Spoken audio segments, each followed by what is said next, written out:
YouTube channel English वाला। Friends, आज हम लोग देखने वाले हैं राजस्थान संस्कृत एजुकेशन डिपार्टमेंट का जो सीनियर ग्रेड टीचर का पेपर हुआ था रिसेंटली अभी 29 दिसंबर 2024 को। तो उस पेपर को थोड़ा सा हम एनालाइज करने वाले हैं, देखने वाले हैं कि किस तरह के क्वेश्चन जो है वो अपकमिंग एग्जाम्स में आ सकते हैं और कितनी पॉसिबिलिटीज़ है कि हम उनको सॉल्व कर सकते हैं। तो चलिए विदाउट वेस्टिंग एनी टाइम देखते हैं हमारा फर्स्ट क्वेश्चन। देखिए फर्स्ट क्वेश्चन है, she can knit blank space than she can sew. The question related to degree. Degree पूछी गई है हम लोगों से। सी कैन नीट, डेफिनेटली जब देन आता है तो हमें मालूम है कि क्या आएगा, बेटर। तो she can knit better than she can sew. तो यहाँ पे आप डिग्री अच्छे से देख लेंगे तो डेफिनेटली आपकी क्वेश्चन जो है वो गलत होने की संभावना नहीं होगी। सेकंड क्वेश्चन है, the term existentialism was coined by. जो वर्ड है एग्जिस्टेंशियलिज्म किसने क्वाइन किया था? तो मार्टिन हेडिगर जो है, मार्टिन हेडिगर ने ये वर्ड क्वाइन किया था। तो इसको आप याद कर लीजिए अच्छे से, क्योंकि ऐसे क्वेश्चन जो है वो रिपीट होने की पूरी पॉसिबिलिटीज होती है। देखिए नेक्स्ट क्वेश्चन है, what does the phrasal verb got over mean in the sentence, he used to be afraid of height but she has got over that now. देखिए आप सेंटेंस अगर पढ़ेंगे तो डेफिनेटली आपको समझ में आ जाएगा कि he used to be afraid of heights. पहले वो हाइट से बहुत डरा करता था, अभी क्या हो चुका है, he has got over that now. अब उसने गोट ओवर इट मीन्स काबू पा लिया है। तो इसका आंसर क्या हो जाएगा, टू ओवरकम और रिकवर। तो third answer will be the right answer. Next question देखिए, ब्लैंक स्पेस दिए गए हैं 3 और हमें क्या भरना है, डिटर्मिनर्स। तो fill in the blanks with suitable articles. Articles भरना है, सॉरी, जहाँ नो आर्टिकल आएगा वहाँ पे हम नो आर्टिकल यूज करेंगे। तो देखिए फर्स्ट दिया गया है blank space, Neil Armstrong was first man on moon from the option given below, choose the correct one. तो नील आर्मस्ट्रॉन्ग के साथ स्ट्रॉन्ग के साथ में आपको आर्टिकल लगाने की ज़रूरत नहीं है। You have to use the first man on the moon. तो क्रॉस द तो क्या आएगा, right answer will be third option. Choose the option which is not correct about ballad. Ballad आप जानते हैं फ्रेंड्स, लिटरेचर में आता है ये। तो बैलेड के बारे में जो सही ऑप्शन नहीं है उस पर हमें टिक लगाना है। तो क्या आंसर होगा, ballad was sung by a group of singers with is accompaniment of lyre. ये आप अगर आपने लिटरेचर अच्छे से कवर किया है तो देन यू विल रियलाइज कि ये जो लाइन है ये लिरिक्स के लिए आती है, क्योंकि उसके लिरिक्स को गाने के टाइम पे एक म्यूजिकल इंस्ट्रूमेंट यूज किया जाता है जिसे लायर कहा जाता है। और बाकी जितने भी तीन सेंटेंसेज है, तीन जो स्टेटमेंट है वो बैलेड को अच्छे से आइडेंटिफाई करवा सकते हैं। तो this will be the right answer. आप लायर याद रखेंगे तो डेफिनेटली आपको समझ में आ जाएगा कि ये लिरिक्स के लिए यूज हुआ है। नेक्स्ट क्वेश्चन देखिए, choose the correct meaning of the underline word I am quite at sea. I am quite at sea, इसका आपको क्या करना है, मीनिंग बताना है। तो यहाँ पे क्या हो जाएगा, इसका मीनिंग प्रिपिलेक्स्ड हो जाएगा। It means he is confused, he is puzzled. तो इसका मीनिंग क्या हो जाएगा, प्रिपिलेक्स्ड यानी एट सी। नेक्स्ट है, choose the correct preposition from the options given below. I could see the town space the lake. कहाँ से, देखिए मैं शहर को देख सकता हूँ। कहाँ से देख सकता हूँ, बियॉन्ड द लेक, लेक के उस पार से मैं शहर को देख सकता हूँ। ये प्रीपोजिशंस में से आ गया है। नेक्स्ट क्वेश्चन है, express the meaning of the following sentence in a negative form. आपको नेगेटिव फॉर्म में आइडेंटिफाई करना है। And the meaning must remain the same, meaning नहीं बदलेगा। ये आप क्वेश्चंस को पूरा अच्छे से पढ़ लेंगे तो आपको समझ में आ जाएगा कि क्या हमसे पूछा गया है। तो Alfred was the best king that ever reign in England. देखिए अल्फ्रेड सबसे अच्छा राजा था जिसने आज तक इंग्लैंड में शासन किया था। अब हमें इसको नेगेटिव बनाना है, but the meaning must remain the same. तो क्या आंसर होगा इसका, no other king as good as Alfred ever reign in England. देखो कोई और राजा ऐसा नहीं था जो अल्फ्रेड जितना अच्छा था और उसने इंग्लैंड में शासन किया हो। तो नेगेटिव भी बन गया और इसका मीनिंग भी चेंज नहीं हुआ है। नेक्स्ट क्वेश्चन देखिए, from Indian literature match the following writers with language in which they have written. देखिए 4 राइटर हमें दिए गए हैं यहाँ पे, कमला दास, जयंत महापात्रा, अरुण कोलात्कर और ए.के. रामानुजन। ये हमसे पूछा गया है कि कौन सी लैंग्वेज में ये लिखते थे। तो आप अगर आपने लिटरेचर अच्छे से देखा है तो आपको डेफिनेटली समझ में आ जाएगा। जैसे ए ऑप्शन के साथ मैच करता है मलयालम। तो कमला दास जो माधव कुट्टी के नाम से इनको जाना जाता है, कमला सुरैया के नाम से भी जाना जाता है। तो ये मलयालम थी, केरला की थी, ये मलयालम लैंग्वेज में लिखा करती थी।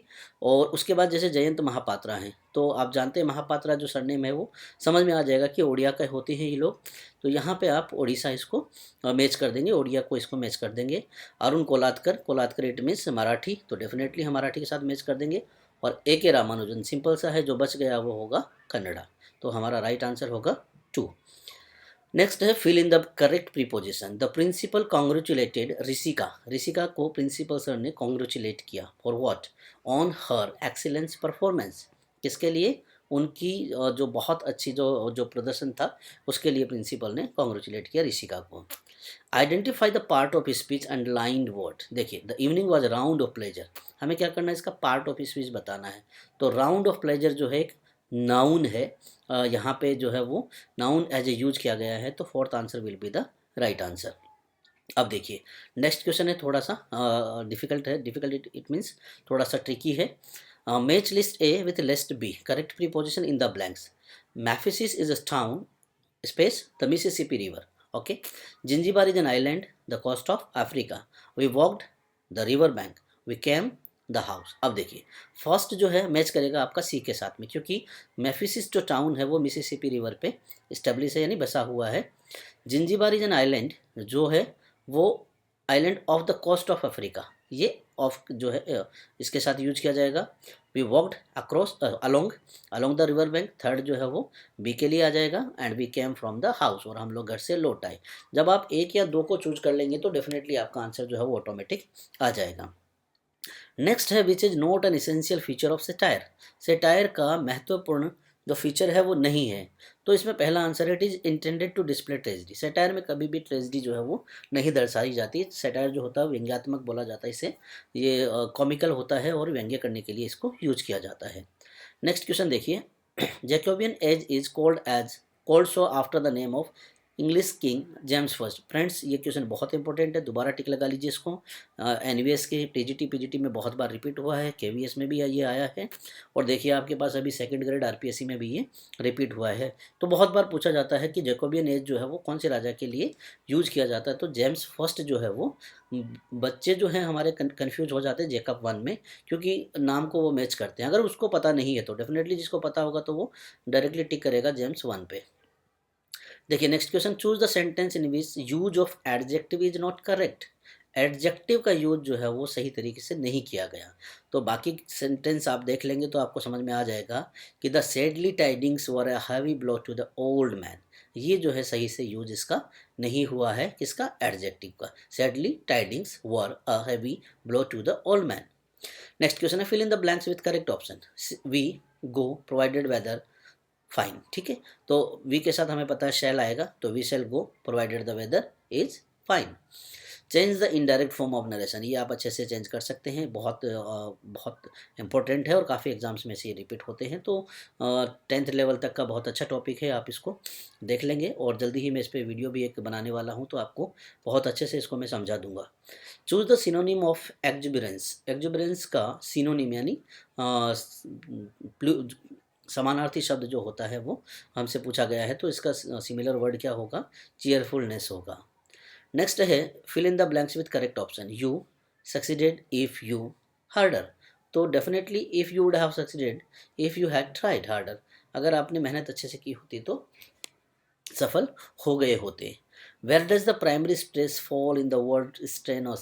स्ट्रेनस में प्राइमरी स्ट्रेस कहाँ आता है, तो फ्रेंड ये फोनेटिक्स में आपको देखने को मिलेगा। तो फर्स्ट जो सिलेबस होता है इसका लेवल स्ट्रेस, वहाँ पे इसका ये पहला स्ट्रेस जो है प्राइमरी स्ट्रेस यहाँ पे आता है।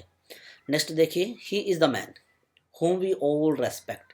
अंडरलाइन का जो क्लॉज है वो हमें आइडेंटिफाई करना है, तो ही इज़ द मैन, ठीक है, वो एक वैसा व्यक्ति है। whom we all respect adjective है, यानी जो नाउन है उसको हम डिफाइन कर रहे हैं, उसकी कैरेक्टरिस्टिक्स को बता रहे हैं, तो डेफिनेटली ये क्या हो जाएगा, एडजेक्टिव क्लॉज हो जाएगा। वो व्यक्ति वो है जिसको हम सब लोग क्या करते हैं, सम्मान करते हैं। Let us now bury the hatcher and work for the advancement of the country. The meaning of the underlined idiom is cease fighting, make peace. क्या होता है, bury the hatcher, और क्या करें, देश के भले के लिए काम करें, तो लड़ाई झगड़ा रोक देते हैं और शांति की स्थापना करने की कोशिश करते हैं। देखिए आगे, to describe the mentality of non industrialized subject और primitive man, Claude Levi Strauss use the term. देखिए जो प्राचीन काल के व्यक्ति थे या आदि मानव जो थे, उनको अच्छे से बताने के लिए लेवी स्ट्रेस ने कौन सा वर्ड यूज़ किया था, तो बैरिक कॉलेज जो है ये वर्ड यूज़ किया था उन्होंने। तो fourth answer will be the right answer. Next देखिए, करेक्ट टेंस यूज करना हमें। You blank space your homework yet, haven't you, done your homework yet? Right answer will be 2. Who coined the term stream of consciousness? Friends, very important. You can double tick this question. William James जो है वो stream of consciousness के वो प्रतिपादक है, उन्होंने ये word coin किया था। और मैं बता दूं आपको, ये क्वेश्चन जो है हर एग्जाम में रिपीट होता है, टीचिंग वाले एग्जाम्स में, हमारे इंग्लिश लिटरेचर में। नेक्स्ट देखिए, चूज द इनकरेक्ट सेंटेंस। ये आप जब देखेंगे तो आपको समझ में आ जाएगा। तो इसका सेकंड आंसर होगा 26 क्वेश्चन का second answer. Fill in the blanks with appropriate tense. Tense को यूज करना है, ब्लैंक स्पेस है। फिर पेरिस 2 ईयर्स एगो यानी पास्ट टेंस हो जाएगा। Yuvika told me, past tense चल रहा है। दैट सी, ये हो जाएगा। तो ये क्या हो जाएगा? I visited Paris 2 years ago. यहाँ पे हेल्पिंग वर्ब नहीं आएगी, तो simply second form of the verb will be there. फिर युविका ने मुझे बताया, तो इसी का पैसिव ये इनडायरेक्ट बन जाएगा, तो हैड विजिटेड जो है वो यहाँ पे आ जाएगा। तो D second will be the right answer. Next देखिए, ईडियम का हमें क्या करना है। What does the underline idiom in the sentence meaning बताना है। English courses are eight to a penny these days, मतलब बहुत ही साधारण से हैं वो आजकल। इंग्लिश कोर्स जो है बहुत सामान्य हो गए हैं, तो the word will be the very common. Fourth answer will be the right answer. Choose the correct sentence in which the verb is in agreement with the subject. Subject verb agreement का question है friend. The wages of sin is death, correct use किया गया है। President and the secretary was, गलत हो जाएगा, was नहीं आएगा। Patience as well as perseverance are, singular आना चाहिए। नाइदर ही और his friend has broken the window of pane, और the wages of sin is death. Okay, तो fourth answer will be the right answer. देखिए, उसके बाद है match the years of publication of the following poetic collection of Sarojini Naidu. तो आप देख लेंगे, ये fourth answer will be the right answer. Next है unless it today we not play tennis. So unless it is fine today we shall not play tennis. अगर आज अच्छा मौसम नहीं रहता है तो ठीक है, हम लोग कल टेनिस जो है वो प्ले नहीं करेंगे, नहीं खेलेंगे। विच sentence out of the following expression advice. यहाँ पे कौन सा सेंटेंस जो है वो एडवाइस के लिए यूज किया गया है। तो फ्रेंड्स मैं आपको बता दूं, शुड यूज करना है। अगर शुड नहीं आता है तो आपको ought to ध्यान में रखना है। जो मॉडल्स होते हैं ought to में भी जो हमारा एडवाइस होता है, सजेशन होती है, वो झलकता है, जो दिखाई देता है। तो आंसर विल बी फोर्थ का option, you ought to read this book. Next देखिए, fill in the blanks with correct modal. वही मॉडल्स चल रहे हैं अभी। He not enter my house again, command. He shall not enter my house again, नहीं आएगा, वो मेरे घर में कभी भी नहीं आएगा। आइदर यू और सी के साथ में सिंगुलर वर्ब आएगा, तो ये हो जाएगी इज प्रेजेंटिंग अ पेपर। देखिए, in which of the following plays characters are named as. Knowell a suspicious father, Brainworm a cunning and treacherous servant, Edward a wayward son, और Bobadill braggart soldiers. तो ये सारे character friends every man in his humour में से लिए गए हैं। ये आप याद रख लेंगे, every man in his humour, ये सारे के सारे कैरेक्टर्स जो हैं उसी से लिए गए हैं। तो second will be the right answer. We made her winner anonymously. ये फ्रेंड्स स्पोका मतलब सब्जेक्ट जो है प्रेडिक्शन है, ऑब्जेक्ट है। ये आप एक बार इनको अच्छे से देखेंगे तो आपको समझ में आ जाएगा कि सेंटेंस जो है वो कौन से स्ट्रक्चर पे लिखा हुआ है, और हम उसको सही से फाइंड आउट कर सकते हैं। आगे देखिए, match the following writers with their work. T S. Eliot, I A. Richards, William Empson, F R. Leavis. तो इनके साथ हमें मैच करना है। तो एक जो टी.एस. इलियट है, tradition and the individual talent, fourth option हो जाएगा। उसके बाद बी जो है हमारा आई.ए. रिचर्ड्स, इसका थर्ड ऑप्शन हो जाएगा प्रिंसिपल ऑफ लिटरेरी क्रिटिसिज्म। अगर आप दो याद रख लेते हैं तो आपको डेफिनेटली समझ में आ जाएगा। जैसे ये 7 टाइप्स ऑफ एम्बिग्विटी है, ये आप डेफिनेटली याद रख लेंगे कि ये किसके साथ मैच होता है, लुइस के साथ में। तो लुइस के साथ में जब आप समझ जाएंगे तो आप सही से उसको ऑप्शन को ढूंढ पाएंगे। देखिए, नेक्स्ट है कॉम्प्लेक्स सेंटेंस हमें बताना। He is a man of his word, he is a man who keep his word. ये जब हम स्ट्रक्चर वाइज पढ़ेंगे तो डेफिनेटली हमें समझ में आ जाएगा। फिर करेक्ट स्पेलिंग वाले हैं, तो ये करेक्ट स्पेलिंग आप ध्यान में रखेंगे तो आप सही से इनको टिक कर पाएंगे। ही हैज़ परचेज्ड, ठीक है, प्रेजेंट परफेक्ट है। The costliest of all the cars, ठीक है, तो क्या हो जाएगा ये, the costliest of all the cars. उसके बाद प्रीपोजिशन है, I was under the impression that I had paid you for the work you did for me. तो ये फोर्थ ऑप्शन सही हो जाएगा इसका। अब देखिए, लिटरेचर से है, the Gothic novel the mystery of Udolpho was written by. Simple सा है, एना रेडक्लिफ ने ये लिखा है, the mystery of Udolpho. Gothic novel क्या होते हैं फ्रेंड, जिसमें भूत प्रेत आत्माएं बहुत ज़्यादा सस्पेंस, हॉरर जो स्टोरीज़ होती है उनको गॉथिक स्टोरीज़, गॉथिक नॉवेल कहा जाता है। तो द मिस्ट्री ऑफ उडाल्फो जो है वो एना रेडक्लिफ का लिखा हुआ है। Which of the following statement is true? तो इसमें फोर्थ आंसर सही हो जाएगा। Post modernism in literature and the arts has parallels with the movement known as post structuralism in linguistic and literary theory. देखिए, pre Raphaelite were a group of English writers, artist and writers. Friends double tick लगा लीजिए 44th को। ये आएगा, दोबारा आएगा, definitely आएगा।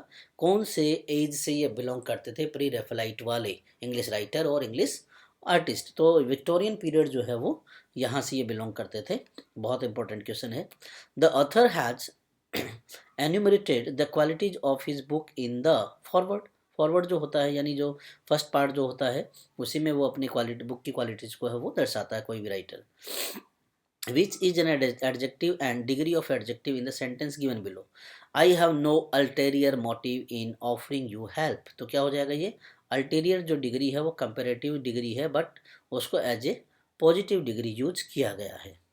उसके बाद यहाँ पे राइटर्स दिए गए हैं 47th क्वेश्चन में। हेनरी किप्सन, गुस्टो फ्लबर्ड, जीबी शॉ और जॉर्ज इलियट। क्या करना है? हमें मैच करना है। देखिए, आपको एक दो अगर बुक्स याद हैं तो डेफिनेटली आपको ये टिक जो है वो आसानी से लग जाएगा। जैसे कैंडिडा जो है, कैंडिडा किसने लिखी है? जीबी शॉ ने लिखी है। तो अगर आप जीबी शॉ को ढूंढ लेते हैं कि वो सेकंड ऑप्शन उसका सही है, तो आप देखिए सी में सेकंड ऑप्शन बिल्कुल सही होगा। तो सी में अगर ये सेकंड ऑप्शन सही है तो आपका ये तो थर्ड ऑप्शन है बिल्कुल सही माना जाएगा। आपको एक दो बुक जो है वो श्योर होनी चाहिए कि कौन से राइटर ने लिखी है। चलिए नेक्स्ट क्वेश्चन देखते हैं। Sorry I can't stop, I haven't got got any time. मैं नहीं रुक सकता क्योंकि मेरे पास ज़्यादा टाइम नहीं है। उसके बाद देखिए, which among the following sentence statement related to modernism is not correct. Modernism से रिलेटेड नहीं है। तो सेकंड ऑप्शन जो है वो the working of the conscious mind became an important subject, ये जो है इसका इसके लिए बिल्कुल करेक्ट स्टेटमेंट नहीं है। तो second option will be the right answer. Change the following affirmative sentence into negative. As soon as I saw the advertisement I emailed my CV। Affirmative है, हमें क्या करना है? नेगेटिव में बनाना है। No sooner did I see the advertisement then I emailed my CV। तो ये क्या हो जाएगा? नेगेटिव हो जाएगा। नो सोनर यानी जैसे ही मैंने नहीं देखा था या देखा था, तो no sooner will be the right answer. Which of the following work is not characterized as a mock epic work. कौन सा जो वर्क है वो मॉक एपिक वर्क के जैसे कैरेक्टराइज नहीं है? तो रेप ऑफ फिलोमेला जो है वो मॉक एपिक नहीं है। बाकी rape of the lock, rape of the bucket and Mac Flecknoe, ये सारे के सारे जो है वो मॉक एपिक है। मॉक एपिक क्या होता है? किसी एपिक को मॉक करते हुए दोबारा से उसको रीराइट करना या दोबारा से लिखना, that is the mock epic. Where does the primary stress fall in the word streptomycin. ये स्ट्रेस वाले से हैं, इसको पढ़ेंगे तो आ जाएगा समझ में अच्छे से। He must be lying if he told you that. He must be lying if he told you, that must be, then we have to use the simple past tense. Choose the sentence with correct subject verb agreement. Subject verb agreement है friends. आपको ये जो words होते हैं the committee, committee, the committee, the committee, ये confuse करने के लिए यूज किए जाते हैं।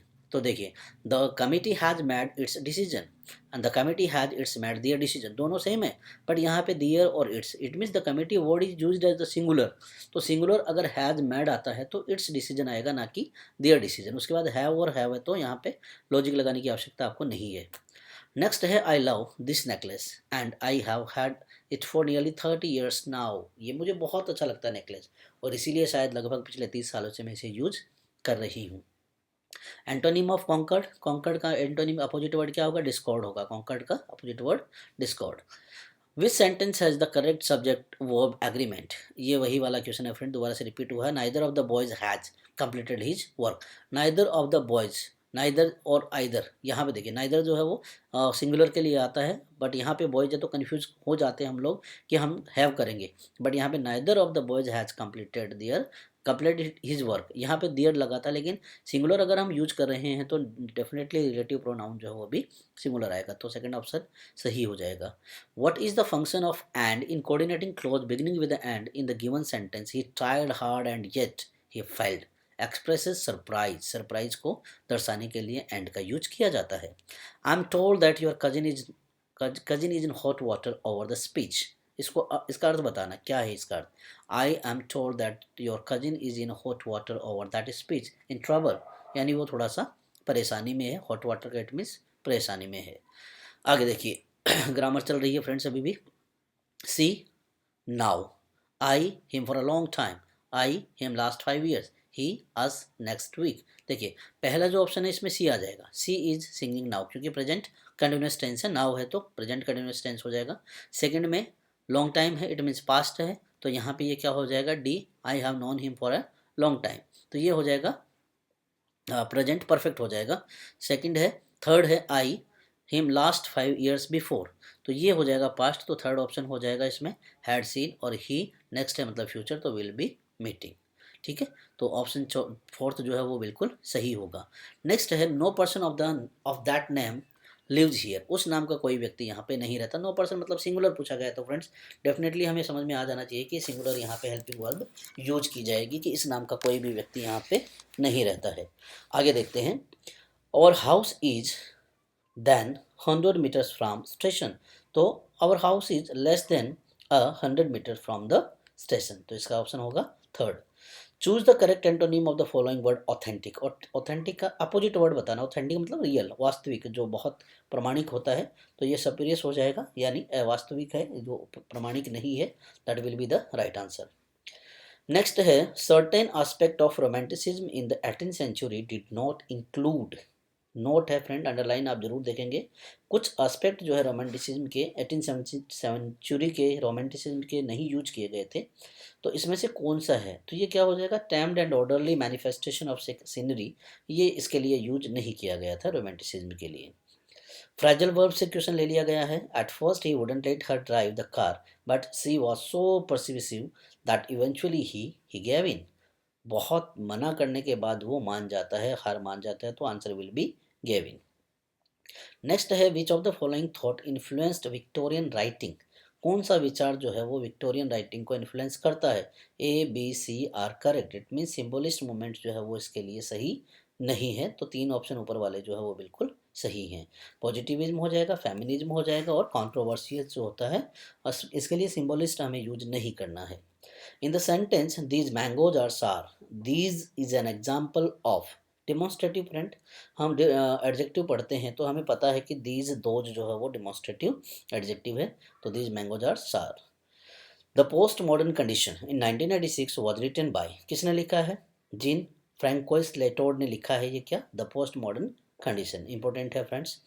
Identify the part of the speech of the underline word down with tyrant, down with tyrant it means verb है ये, और हमसे क्या पूछा गया है, अंडरलाइन वर्ब को बताना है, तो डेफिनेटली ये क्या हो जाएगा, वर्ब हो जाएगा। They blew up the bridges so that the enemy could not follow them, क्या होगा, फ्रेजल वर्ब का मीनिंग हमें बताना है, तो डिस्ट्रॉय कर दिया उन्होंने, उन्होंने पुल को इसलिए उड़ा दिया था ताकि उनका दुश्मन पीछा ना कर सके, तो it will be the destroyed by explosion. Next question है, there we will always be a conflict between old man young, young people want change but old people want things to stay same. देखिए the it means they, there will be always be a conflict between the old man and the young man. Young people want change but old people want things to stay the same, the right answer will be first.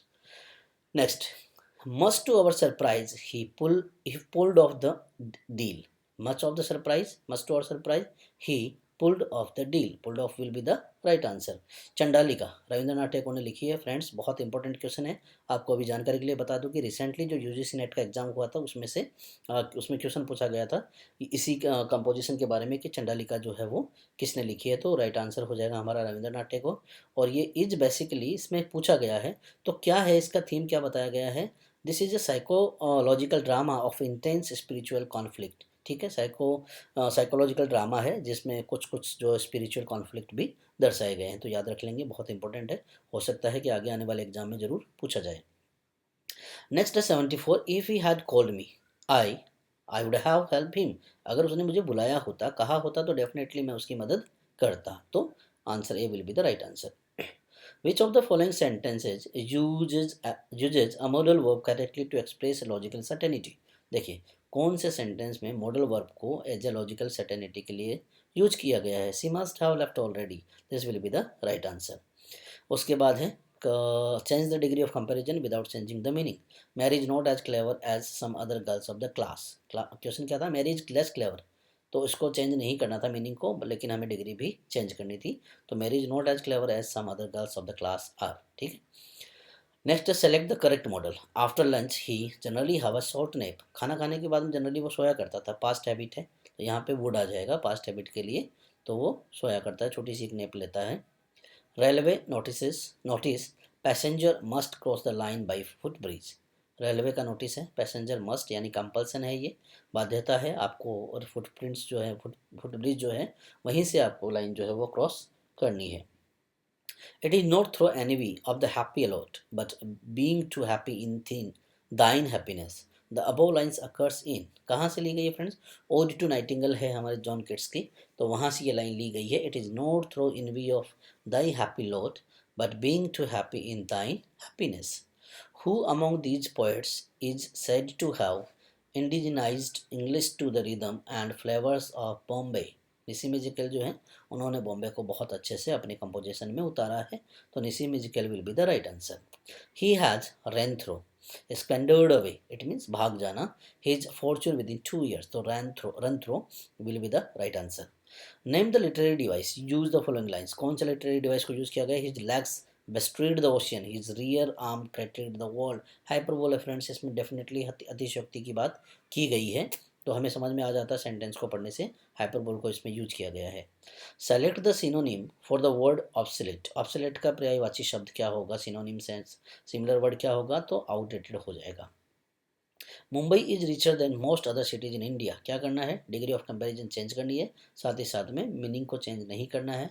तो very few cities in India are as rich as Mumbai. बहुत कम शहर ऐसे हैं जो मुंबई जितने अमीर हैं भारत में। The moan of doves in immemorial hymns and murmuring of innumerable bees. Onomatopoeia friends, onomatopoeia में आपको बता दूं क्या होता है कि जब किसी भी सेंटेंस में लाइंस में हमें साउंड्स से रिलेटेड वर्ड आते हैं, लाइक मोन, लाइक मर्मरिंग, लाइक, तो ये सारे के सारे वर्ड जो है ओनोमेटोपोइया के लिए यूज किए गए हैं। फिगर ऑफ स्पीच के कुछ एक सेपरेट वीडियो मैंने बनाए हुए हैं, तो आप हमारी प्लेलिस्ट में जाके उनको अच्छे से देख सकते हैं, तो आपको समझ में आ जाएगा कि कौन सा फिगर ऑफ स्पीच जो है वो यूज किया जाता है किस तरह से।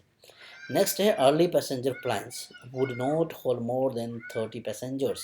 Habitual action in the past, तो यहाँ पे habitual action in the past के लिए वुड का यूज किया गया है। What does the proverb the early bird catches the worm mean? ये कहावत है, देखिए कि जो सुबह जल्दी उठता है, जो पक्षी सुबह जल्दी उठते हैं वो जल्दी से अपने भोजन का प्रबंध कर लेते हैं, कीड़े खा लेते हैं, पकड़ लेते हैं। तो क्या अर्थ है इसका?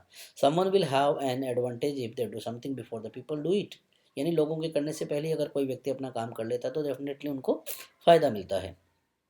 तो third answer will be the right answer. Next है question number 88। What does the underline idiom in the given sentence mean? I was at my wits end desperate. मुझे बहुत ही निराशा हो रही थी। At my wits end it means desperate, बहुत ज़्यादा मैं निराश था। Fill in the blanks with appropriate main clause. If they doubled the price of petrol there wouldn't B so much traffic in on the road. अगर petrol की कीमत double हो जाएगी तो डेफिनेटली सड़क पे जो है वो ट्रैफिक नहीं होगा। We were made to work, he made us work. Passive voice है फ्रेंड, इनका भी एक मैं डेडिकेटेड वीडियो जो है वो जल्दी ही बनाने वाला हूँ। बहुत अच्छे से आपको समझा दूंगा कि पैसिव वॉइस को हम कैसे चेंज कर सकते हैं। उसके बाद यहाँ पे देखिए 91 से लेके 92 एक पैराग्राफ दिया गया है, उस पैराग्राफ में से 2 क्वेश्चन हमसे पूछे गए हैं। पैराग्राफ को आप देख के आसानी से इसको सॉल्व कर सकते हैं। बढ़ते हैं हम क्वेश्चन नंबर 93 की ओर।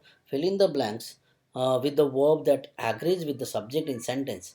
The hammer and sickle. देखो the hammer and sickle, it means the hammer is with sickle. The hammer and sickle was flying from tall flag post. जब हैमर और एंड द सिकल आता है तब हमें क्या करना है? प्लूरल वर्ब यूज करना है। Choose the correct spelling. Spelling आप देख लेंगे, plebeian will be the right answer. The full form of IPA, ये क्वेश्चन भी अभी डेफिनेट रिसेंटली जो यूजीसी नेट का एग्जाम हुआ है अभी पूछा है कि आईपीए की फुल फॉर्म क्या है, तो इसका आंसर हो जाएगा international phonetic alphabet. International phonetic alphabet, right answer will be the second option. देखिए correct form of the verb यानी करेक्ट टेंस भरना है। Haven't you finished the book that book yet? You have been reading it for ages. तुमने अभी तक वो पूरी नहीं करी वो बुक जिसको तुम कितने सालों से पढ़ रहे हो, सदियों से पढ़ रहे हो। Choose the correct phonetic transcription. Transcription इसका कंप्लीट ये हम पढ़ेंगे तो हमें समझ में आ जाएगा कि सिंबल जो है वो कैसे यूज किए जाते हैं। इस पर भी एक अच्छा सा वीडियो में लाने वाला हूँ जल्दी ही, तो आपको फोनेटिक जो है समझ में आ जाएंगे। Right antonym of extra vacant, extra vacant का हो जाएगा frozen. John Milton describe his Lycidas as, monody है फ्रेंड, लाइसिडस जो है वो मोनोडी है। Fill in the blanks with correct option. She ignite some aromatic stick in a censer, अगरबत्तियों की बात चल रही है फ्रेंड, हमें क्या करना था, ब्लैंक में यूज करना है कि कहाँ की बात हो रही है, तो सेंसर, सेंसर और censure will not the right answer, third will be the right answer. तो aromatic stick in censer, she ignited. Next है 101, which of the following statement about the poem Night of the Scorpion is true? The poem is essentially about, definitely important है, double tick आप लगा लीजिए क्योंकि UGC net की exam में यहाँ से क्वेश्चन पूछा गया था, डायरेक्टली पूछा गया था। तो नाइट ऑफ स्कॉर्पियन से जो इम्पोर्टेंट है वो हमें बताना है। तो इसमें मदर्स लव होता है अपने बच्चों के लिए, जब मम्मी को बिच्छू काट लेता है तो दर्द में भी वो एक बात बोलती है कि चलो अच्छा है, कम से कम मेरे बच्चों को उसने नहीं काटा, जो भी पीड़ा जो भी कष्ट होगा उसको मैं सहन कर लूँगी। Identify the sentence with coordinate clause. Do good to others or you will not be blessed, coordinate clause का एग्जाम्पल है do good to others or you will not be blessed, दूसरों के साथ अच्छा करें तो आपका भी अच्छा होगा। The comment most heterogeneous ideas are yoked by violence together for metaphysical poet was originally made by, एक comment है ये, the most heterogeneous ideas are yoked by violence together, ये metaphysical poet was originally made by किसके लिए कहा गया था, ये किसने कहा था, ये डॉक्टर सैमुअल जॉनसन ने कहा था metaphysical poets के लिए। आगे है, फिर से आर्टिकल का यूज करना है, तो second answer will be the right answer. The wicked man stole my money and was sent to prison, the virtuous man went to the prison sometimes to give motivational lectures. Choose the antonym of vivid, vivid का मतलब होता है clear, डल का मतलब होता है धुंधला। विच of the following statement regarding Victorian poetry is not correct, Victorian poetry के बारे में फ्रेंड्स हमसे ये पूछा गया कि कौन सा सेंटेंस जो है वो करेक्ट नहीं है, तो बाकी के सारे ऑप्शन सही हैं सेकंड वाले को छोड़कर। सेकंड ऑप्शन है there was less spontaneous sympathy with the emotion, जबकि ये इसका अपोजिट होगा, बहुत ज़्यादा सिंपैथी रखी जाती थी इमोशंस के साथ में विक्टोरियन एज में, तो this will be the right answer. Next पूछा है सबऑर्डिनेट क्लॉज को फिल करने के लिए हमसे, तो we will celebrate tonight whether they beat us और वी बीट देम, चाहे वो हमें हराएं चाहे हम उन्हें हराएं, हमें डेफिनेटली सेलिब्रेट करना ही करना है। The work of semen D beaver was heavily influenced by existentialism, अब स्टार्टिंग में इससे क्वेश्चन पूछा था, तो ये वर्क साइमन डी बीवर का जो वर्क है, जितने भी वर्क हैं वो किससे प्रभावित है, ज़्यादा एग्जिस्टेंशियलिज्म से प्रभावित हैं। Match the following authors with their book, R K Narayan, Mulk Raj Anand, Shashi Deshpande, Amitabh Ghosh, Indian writer है फ्रेंड्स। आपको एक दो अगर बुक याद हैं तो डेफिनेटली आप जो है इनको कवर कर पाएंगे, जिससे फर्स्ट के साथ सी मैच करना है हमें। तो फाइनेंशियल एक्सपर्ट अगर मुझे याद है तो आप देखिए फर्स्ट के साथ सी यहाँ आ जाता है। इसके बाद आप एक और द लीव्स एंड बर्ड देखिए, किसकी लिखी हुई है leaves and bird, leaves and bird जो है वो मुल्कराज आनंद जी की लिखी हुई है। दो ऑप्शन अगर हमारे सही हो गए तो डेफिनेटली हमारा आंसर जो है वो सही हो जाता है। नेक्स्ट है 110 यानी 110 question, who was the mentor of R K Narayan, Graham green है इनके, बहुत इंपॉर्टेंट क्वेश्चन है, पूछा जाता है हर बार। आर के नारायण जी के मेंटर कौन रहे हैं, Graham green. While the guests were dancing, thieves broke into the house and stole a lot of fur coats। ये इंपॉर्टेंट है friends, correct form of the verb भरना था हमें।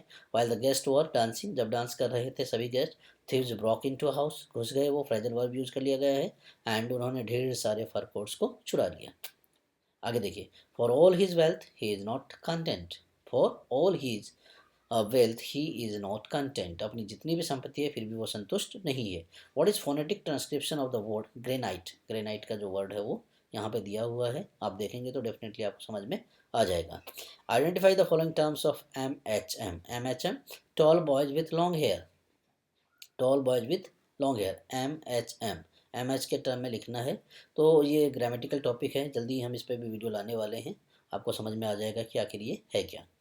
नेक्स्ट देखिए, which of the following element do not relate to gothic fiction, gothic fiction मैंने अभी friend बताया था आपको, भूत प्रेत, सस्पेंस, थ्रिलर, खून खराबा, जितनी भी चीज़ें होती हैं, तो यहाँ पे एबरेंट साइकोलॉजिकल स्टेट सही है, अनकैनी इवेंट सही है, ग्लूम एंड टेरर सही है, एक्जोटिक नहीं होगा, थोड़ा वहाँ पे जो उत्सुकता है वो क्या बोलते हैं, उत्तेजना जो है वो इसमें नहीं दर्शाई जाती है, तो ये third will be the right answer. Your own divided face in the pair of glasses, on an Old man's nose is all the countryside you get to see. The above lines occur in the poem. कौन सी poem में आते हैं?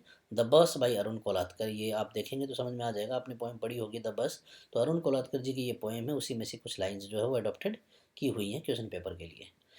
Match the following R K Narayan novel with their character. देखो, the guide, the painter of signs, the vendor of sweets, the tiger of Malgudi. आपको the guide और vendor of sweets अगर याद रहेंगे तो डेफिनेटली आपको पूरा का पूरा आंसर यहाँ पे समझ में आ जाएगा। जैसे वेंडर ऑफ स्वीट्स जो ग्रेस होती है, ग्रेस आपको पता होगा कि जो वेंडर ऑफ स्वीट्स होता है उसके बेटा जो फॉरेन चला जाता है वो उससे ग्रेस से शादी करके आता है, ग्रेस से शादी करके आता है, उसके बाद में वो वापस इंडिया लौट आता है। तो ग्रेस अगर आपको नाम याद होगा तो डेफिनेटली आपको समझ में आ जाएगा द वेंडर ऑफ स्वीट्स से यहाँ पे लिया गया है। उसके बाद द गाइड जो है वो रोजी है, रोजी उसमें कैरेक्टर होती है। तो दो अगर कैरेक्टर आपको याद है तो आपको समझ में आ जाएगा कि आंसर क्या होगा। तो इसका सेकंड आंसर जो है वो बिल्कुल सही है। उसके बाद करेक्टली स्पेल्ड वर्ड पूछे गए हैं। आगे देखते हैं फ्रेजल वर्ब ब्लिस आउट का मीनिंग क्या होता है। ब्लिस आउट मतलब मेक समवन एक्सट्रीमली हैप्पी, किसी को बहुत ज़्यादा खुश रखना, करना। उसके बाद पैसिव वॉइस है। फिर से बढ़ते हैं लिटरेचर की ओर। In 1992 Ruskin Bond received Sahitya Akademi award for his English short stories collection. कौन सी जो थी वो our trees still grow in Dehra. बहुत इंपॉर्टेंट है फ्रेंड्स, ये टीजीटी पीजीटी में यूजीसी नेट में बहुत बार रिपीट हुआ है क्वेश्चन। रस्किन बॉन्ड जी को ये साहित्य अकेडमी अवार्ड मिला था 1992 में इसी के लिए, our trees still grow in Dehra. चलिए नेक्स्ट क्वेश्चन देखते हैं। She had child holding on to a each hand. दोनों हाथों में उसने बच्चे पकड़ रखे थे, तो ईच मतलब प्रत्येक। नेक्स्ट है लिस्ट ए एडजेक्टिव दिए गए हैं और एग्जाम्पल ऑफ एडजेक्टिव दिए गए हैं। तो डिमॉन्स्ट्रेटिव, डिस्ट्रीब्यूटिव, क्वांटिटिव। बहुत सिंपल क्वेश्चन है फ्रेंड। डिमॉन्स्ट्रेटिव का देखिए दोज है, उसके बाद में बी ऑप्शन आप देखेंगे तो फर्स्ट आ गया, उसके बाद में आपको आंसर आसानी से मिल जाएगा। क्वांटिटी मतलब क्वांटिटी बताने के लिए, क्वालिटी मतलब जो गुणवत्ता है वो बताने के लिए, और डिस्ट्रीब्यूटिव जो हमने डिस्ट्रीब्यूट करते हैं तो उसके लिए ये आ जाता है। तो ए में फोर्थ आ जाएगा क्वालिटी यानी स्क्वायर, उसके बाद बी का 1 हो जाएगा, हमने भी डिस्कस किया है, सी का 2 हो जाएगा, ईच हो जाएगा डिस्ट्रीब्यूटिव, और क्वांटिटी मतलब सम। तो ये बहुत ही सिंपल क्वेश्चन था। नेक्स्ट है करेक्टली स्पेल्ड वर्ड बताना। ही डेजर्टेड। डेजर्टेड का मतलब होता है छोड़ देना, त्याग देना, या फिर कहीं पे छोड़ देना उसको। तो deserted will be the D will be the right answer, यानी fourth option will be the right answer. Next है he left school in 1985। I haven't seen him since. बहुत दिनों से मैंने उसको नहीं देखा, 1985 में उसने स्कूल छोड़ दिया था। उसके बाद ऑक्सिलरी वर्ब है और उनके प्रिंसिपल्स है, ये हमें बताना है। तो देखिए fourth answer will be the right answer, B C D. Next है डायरेक्ट इनडायरेक्ट, बहुत इंपॉर्टेंट है, आसानी से आप कर सकते हैं। नेक्स्ट देखिए सबऑर्डिनेट क्लॉज बताना है। I can never catch up with him no matter how hard I try. चाहे मैं कितनी भी कोशिश कर लूँ उसको बराबरी में कभी भी नहीं कर सकता। तो A will be the right answer. देखिए flower, flower is the phonetic transcription of the word flower. Flower हम लोग फ्लावर बोलते हैं, दैट इज फ्लावर, ये जो इसका सिंबॉलिक ये वर्ड है। Which of the following statement is correct about the symbolist movement. ये फर्स्ट ऑप्शन सही होता है इसका। The technique of the French symbolist Charles Baudelaire, Baudelaire, Paul Verlaine, Paul Valery, Rimbaud had an immense influence throughout Europe, England and America. तो option will be the one will be the right answer. Next है question number 131। Gradation of language materials involves the process of. Friends आपको बता दूं gradation selection process, ये जो topic है हमारे second grade में, इसका एक डेडिकेटेड वीडियो मैंने बनाया हुआ है।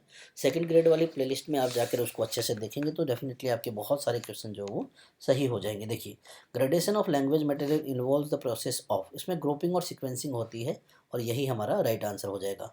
अ good test in English language teaching should have, इसके लिए भी मैंने एक टीचिंग मेथड के नाम से एक वीडियो बनाया हुआ है फ्रेंड्स, आप देख सकते हैं उसको। यहाँ पे पूछा कि एक इंग्लिश का अच्छा टेस्ट जो है उसमें क्या होना चाहिए। डेफिनेटली रिलायबिलिटी होनी चाहिए और वैलिडिटी होनी चाहिए।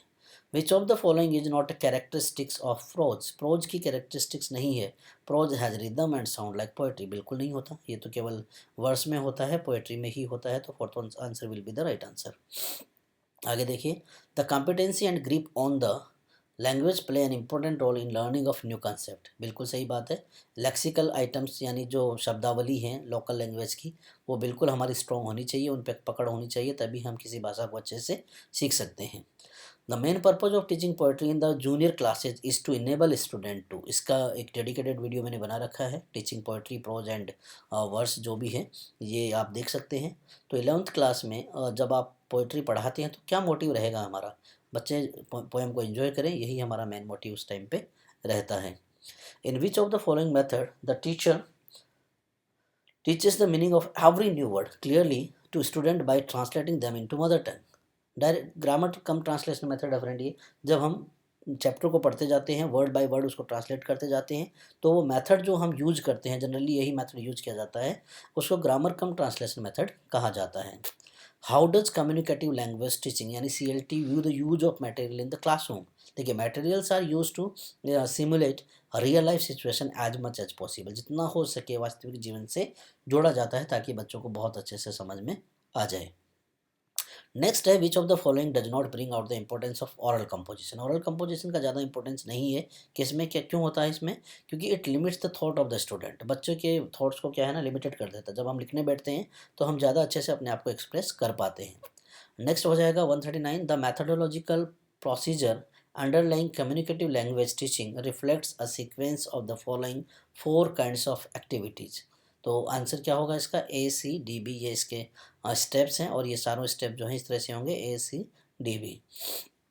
आगे देखिए, in the SQ3R formula suggested the extensive reading of pros by RI is the sequence of 3R is. तीनों ये बहुत इंपॉर्टेंट है फ्रेंड, बहुत बार रिपीट हुआ है ये क्वेश्चन। तो रीडिंग, रिव्यू, रिप्रोडक्शन, ये आप याद रख लेंगे। RRR it means 3R, reading, review and reproduction will be the right answer. Which of the following is not true for the structural method of language teaching? जब language teaching हम करवाते हैं तो एक स्ट्रक्चरल मेथड आता है, उसके लिए जो सेंटेंस है वो इनमें से सही नहीं है। तो language material is randomly selected, ये बिल्कुल भी इसके लिए सूटेबल नहीं है। बाकी के तीनों सेंटेंसेस जो है वो स्ट्रक्चरल मेथड के लिए यूज किए गए हैं। टीचिंग मेथड का वीडियो मैंने बना रखा है, आप देख सकते हैं उसको। नेक्स्ट है, in the context of vocabulary selection for second language teaching which of the following word would be most appropriate to introduce first to beginners? देखिए, यहाँ पे पूछा गया है कि in the context of vocabulary selection for second language teaching which of the following words would be the most appropriate to introduce the first beginners? Beginners को बताने के लिए पहले high frequency words like book, pen, ये हमें बच्चों को बहुत ज़रूरी है बताना। A teacher gives an outline of a story and asks them to develop a story using the given outline. This is an example of guided writing. Very important, बहुत ही अच्छा क्वेश्चन है फ्रेंड, बहुत अच्छा है। टीचर ने एक line story दी है, outlines दी है और बच्चों से पूछा है कि ये जो आउटलाइन दी गई है इसके बेसिस पे आप क्या करें, एक स्टोरी को डेवलप करें। तो स्टोरी जब डेवलप करेंगे तो ये राइटिंग हो जाएगी हमारी guided writing. In a lesson on relative clause, what is the most effective way to encourage student to use the structure? In lesson or on relative clause, what is the most effective way to encourage student to use the structure? Organizing a role play activity where they must ask and answer the question using relative clause। बच्चों को एक role play की activity करवाएंगे, उनमें बच्चे क्या करेंगे, एक दूसरे से रिलेटिव क्लोज जो होते हैं उनसे संबंधित क्या करेंगे, वो क्वेश्चंस एक दूसरे से पूछेंगे। तो this will be the right method. While assigning the class activities related to writing skills, a teacher may not allow student to revise their own written work। बिल्कुल सही है। नेक्स्ट है, मास्टरी और over learning of language material is such to direct method. Direct method में क्या होता है, mastery और ओवर लर्निंग को जो है वो दर्शाया जाता है। नेक्स्ट है, which of the following is primary feature of the direct method in language teaching? Direct method का इंपॉर्टेंट जो फीचर होता है, जो हमसे बहुत बार पूछा जाता है फ्रेंड्स, वो हमें बताना है। तो इसमें क्या होता है, वोकेबुलरी पे फोकस किया जाता है, उसको पढ़ाने में फोकस किया जाता है थ्रू आउट एवरीडे सिचुएशन। प्रत्येक दिन क्या चल रहा है, क्या हमने देखा, क्या सुना, ये सारी की सारी चीज़ें जो है बच्चों को बताई जाती हैं। नेक्स्ट है, what is the primary focus of the resource material for senior secondary student in teaching of poetry? क्या होगा primary focus of the resource material for senior secondary student in teaching poetry? Developing students poetry analysis skill। Second last question है friends, the principle of concreteness of teaching English language is based on the assumption that knowledge can be stored in mind permanently if it is gained through देखिए, principle of concreteness of teaching English language is based on the assumption that knowledge can be stored in mind permanently. क्या होता है ये? Practical experience जब तक हम नहीं करेंगे तब तक हमें ये रियलाइज नहीं होगा कि हमारे दिमाग में इंग्लिश लैंग्वेज को हम स्टोर कर सकते हैं। And the last question of this video, the principle of gradation in teaching English language does not refer to. Gradation मैंने वीडियो बनाया है प्रिंसिपल ऑफ ग्रेडेशन पे फ्रेंड्स, जाके आप देख सकते हैं। देखिए इसमें कौन सा जो वर्ड है, कौन सा जो सेंटेंस है वो सही नहीं है। Teaching complex sentence structure first and gradually introducing simpler ones, ये बिल्कुल सही नहीं है। इसमें हमें उल्टा करना है, पहले सिंपल बताना उसके बाद हमें कॉम्प्लेक्स वाले बताने हैं। तो फ्रेंड्स ये था हमारा सेकेंड ग्रेड टीचर का इंग्लिश का पेपर था, ये जो अभी रिसेंटली हुआ था संस्कृत एजुकेशन डिपार्टमेंट का। और उम्मीद है आपको सभी क्वेश्चंस बहुत अच्छे से समझ में आए होंगे। कुछ जो टॉपिक हैं passive voice, direct indirect determiners, articles या जो सब्जेक्ट वर्ब कॉन्कर्ड वाले मैंने अभी कवर नहीं किए हैं, तो हम जल्दी ही इन पे वीडियो बनाने वाले हैं। हमसे जुड़े रहें, अपनी तैयारी को बिल्कुल स्ट्रॉन्ग रखें और चैनल से जुड़े रहें। चैनल को सब्सक्राइब करें, साथ ही साथ दूसरों को भी शेयर करें। Thank you.